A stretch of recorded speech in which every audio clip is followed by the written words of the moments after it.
what's up? This is a response to good old KBiomech. What's up, man? It's great seeing videos from you again, and it looks like we're doing the whole back and forth thing again, which is definitely bringing back some good memories. It's good, you know. I've always loved our conversations on things. Hope you're doing okay. I remember the last time we talked, you know, things were a little rough on your end. I hope they've improved. My end, things are still kind of rough, but not too bad. I'm still holding on. Anyway, to get to the meat of the matter, your video is responding to mine about the United States being a republic and all. And it's obvious, by the way, I'm actually on my way home from work, you know, night shift and all. Anyway, so I pretty much agreed with what you had to say, you know, definitely. It's just that there were a couple of things you said that I thought were really interesting, and I wanted to kind of like, you know, comment on them and, you know, throw my own 2 cents in there, I guess. The first is just expanding a little bit more on the democracy versus republic thing. And, you know, once again, you know, you're definitely right when you point out that the United States is a republic, despite the fact that everyone's calling it, well, was calling it democracy, and now, you know, you begin to see the shift in the right, where they're saying, well, it's not a democracy, it's, you know, a democratic republic, which is true, but the reason why they're saying it is for less than honorable reasons. The same reason why beforehand they were calling it a democracy. You know, it's just these little verbal sleights of hand, these changes in terms, you know, effing with the definitions, which just really goes to show how insidious the powers that be can be at times when it comes to hoodwinking the people, whether right or left. And, I mean, I don't want, you know, for anyone else watching this, I don't want people to think that, you know, I don't have criticisms from people on the left either, because I definitely do. But to be perfectly honest, I see a hell of a lot of BS with the right, and considering that they're the ones who tend to hold a lot of sway in this country, you know, not to mention the fact that I will admit that there are a lot of things on the left that I do agree with, you know, my criticisms have become harsher on that side, but the fact remains that there's bullshit in all political sides, so. But yeah, pointing out, you know, the differences between a democracy and a republic. I will say this about democracies. I do agree that on a whole, especially when put to practice, democracies can be pretty detrimental, but they're only that way because in order for a democracy to truly function, the people need to be intelligent and they need to be well informed. Unfortunately, this is not the case in the United States, and I know people are going to get insulted, you know, with that statement, but it's too freaking true. We are not a well-informed citizenry in this country. Even CNN, which dares to call itself, you know, the leader in news, gives bullshit news. Flip it on it any day of the week, and you realize that what they're giving you is mostly fluff pieces and opinions. And then you go to something like, you know, and I'll be blunt, you go to something like Al Jazeera or the Russian News or Democracy Now, and you see more relevant shit on there than you would in almost any CNN news report. So, if CNN is giving, you know, crap media, imagine what all the other stuff is giving you, like Fox News, MSNBC, all of them are guilty. So you're not well informed, not unless you're willing to dig for the issues. And that's when it comes to intelligence, because, I mean, sheesh. Kevin, you and I could probably rant on for hours about how effed up, you know, the education system is in this country, and just how intelligence really isn't celebrated, or it's not celebrated, nor is it nurtured in this country. So those are the things that would hold, you know, such a thing back. So if one would have to suffer under a government, I guess people would rather be under a democratic republic. The only problem is a democratic republic is easily hijacked by the elite, especially when you're dealing with or should I say mediocre intelligence, who are easily led astray and easily fucked with. So they can, constantly, make power grabs and make their lives miserable at all times, and worse, do the whole blame game thing about, the reason why the country's ruined is these people's fault over here. It's the minorities, or it's women, or it's, loose women, or it's loose values, or loose morals, or, it's immigrants. It's always some cheap-ass excuse for why things are being ruined, and in the meantime, they continue to run off with all the fucking money. That leads me to the other thing I wanted to comment on, and that was on money. I want to kind of keep this short, especially since I don't have much space left on this camera. But talking about money itself would give me that'd be a long rant.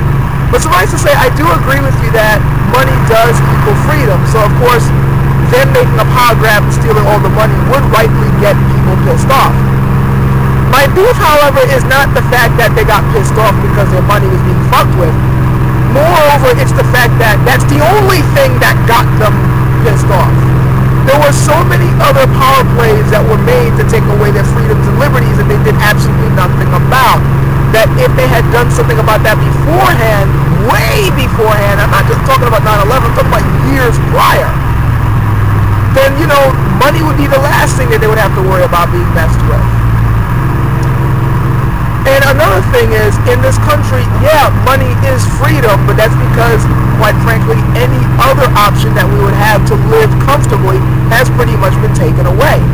It's all about having enough money, because if you're not rich, or at least comfortably well off, pretty much the only way you can survive is by working for somebody else, earning a wage, which usually is barely enough for you to live on.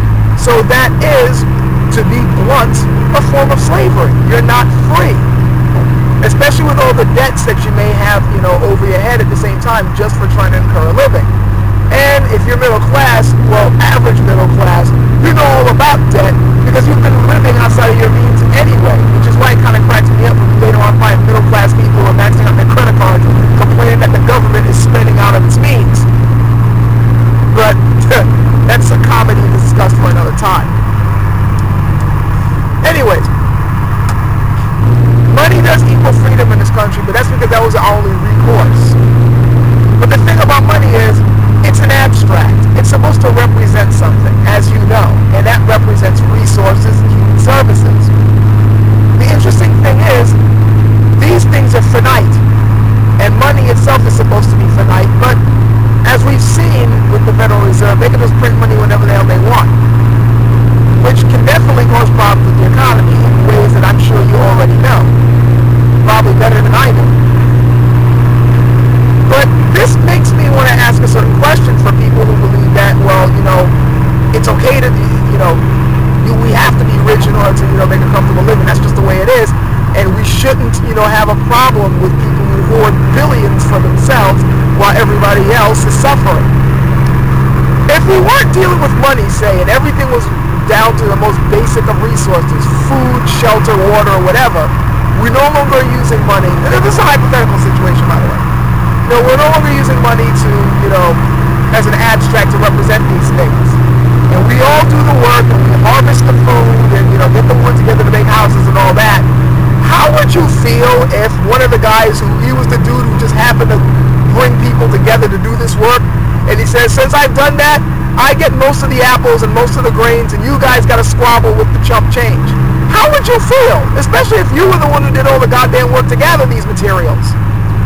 But yet you maybe get 2 or 3 of them to divide among yourselves and he keeps the rest of the 100. Wouldn't you be pissed off? I know we rightfully get pissed off when we do this in other means, like when all of us happen to, come together in a community sense to gather resources we need, and then one guy hogs it all. We get irate, and rightfully so. But when it comes to money, we rarely bat an eye. Oh, he's earned it. That's a question I really want people to ponder. Just think about that for a second. Especially since money is supposed to represent resources. It's an abstract. Well, this guy is hoarding most of the resources for his own damn self. And then is constantly scheming to grab a little more and then getting you to share the pain when the economy is going down when he's the one who crashed the economy through his greed. Anyway, yeah, that's just something that's always bothered me. The last thing I want to touch on, though, and I think it's something that is very important, and I'm glad you brought this up, was the thing about militias. I think it's very relevant to this other overall topic about governments and how they F with people. It's very telling when you brought up the fact that generals throughout the years, so-called great generals throughout the years, have written about militias as being useless. That, you know, they're not as good as having a standing army, you know, that they're pretty much worthless. And yet, throughout history, one of the best ways to defend the place is through the militia.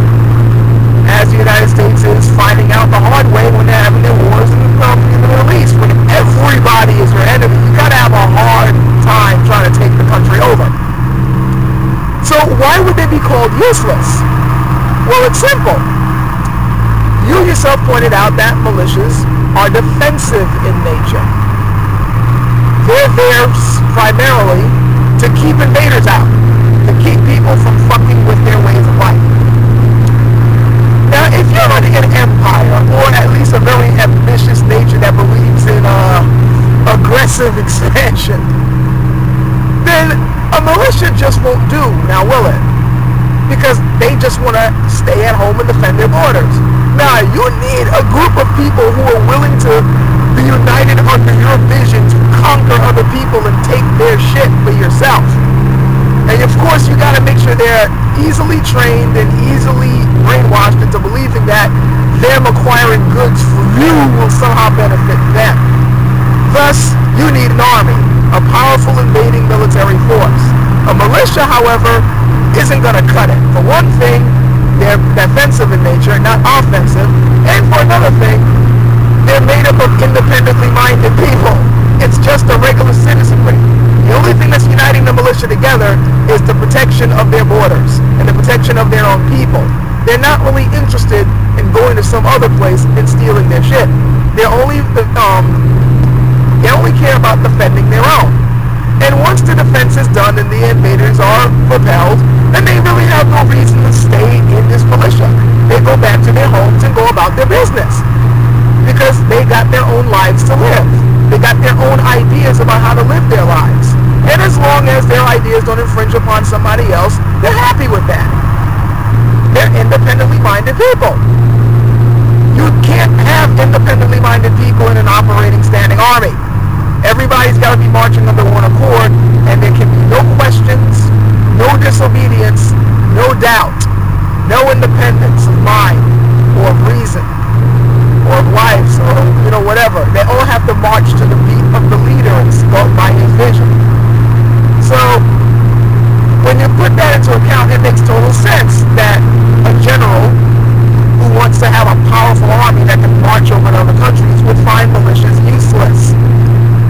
But it also says a hell of a lot about how nations are run and how countries are run, and why you tend to have people blindly believing shit that, quite frankly, isn't in their own best interest, and worse, doesn't even reflect the truth of their history and their government's development.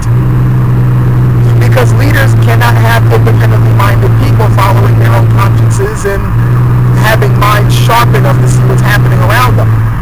They need people marching under a single beat so that they can easily control them.